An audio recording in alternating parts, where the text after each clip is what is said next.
উনি নভেম্বরের ১ তারিখে আমার বাসাটা ভাড়া দেয়। নভেম্বরের ১ তারিখে ১ মাসের অ্যাডভান্স আমাকে করেছে, আর ডিসেম্বরে ওনাকে আমি বাসা ছাড়া নোটিশ।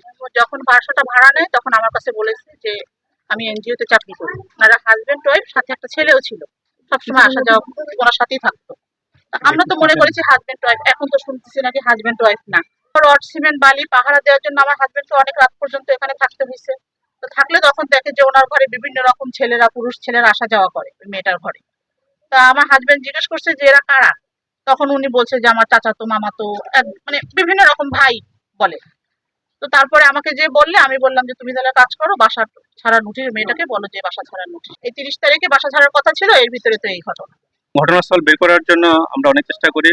তো এখানে প্রথমে আমরা লাজ ফার্মাতে ওইখানে দেখি যে এনসিবির একটা প্রাইভেট কার পড়ে আছে। তো আমাদের সন্দেহ হয় এবং ওখানে লোকজন জানায় যে এটা গতকালই এই গাড়িটি পড়ে আছে। তো আমরা প্রথমে লাজ ফার্মা থেকে ভিডিও ফুটেজ নেই এবং সেখানে দেখা যায় যে ভিকটিম এবং আরো তার সঙ্গে আরো ২ জন লোক প্রথমে এখানে এসেছিল রাত্রে 12:30টার দিকে, এবং রাত্রে এবং আশেপাশে কোথাও ছিল, এটা আমার প্রথম প্রাথমিক ধারণা হয়। এবং লোকজনকে জিজ্ঞাসাবাদ করে জানতে পারে যে এখান দিয়ে সকালবেলা একজন গুলিবিদ্ধ অবস্থা, রক্তাক্ত অবস্থায় এখান দিয়ে যায়। দেখা যায় যে এটা বাসায় ঘটনাটি ঘটেছে, এবং সেখানে আমরা গিয়ে দেখতে পাই যে বাসায় ঢোকার পরে দেখি যে এখানে প্রচুর মাদক সেবনের সরঞ্জাম, এবং ওইখানে আমরা গুলির খোসাও পেয়েছি। ঘটনাস্থলে বিভিন্ন জায়গায় রক্তের দাগ আমরা পাই।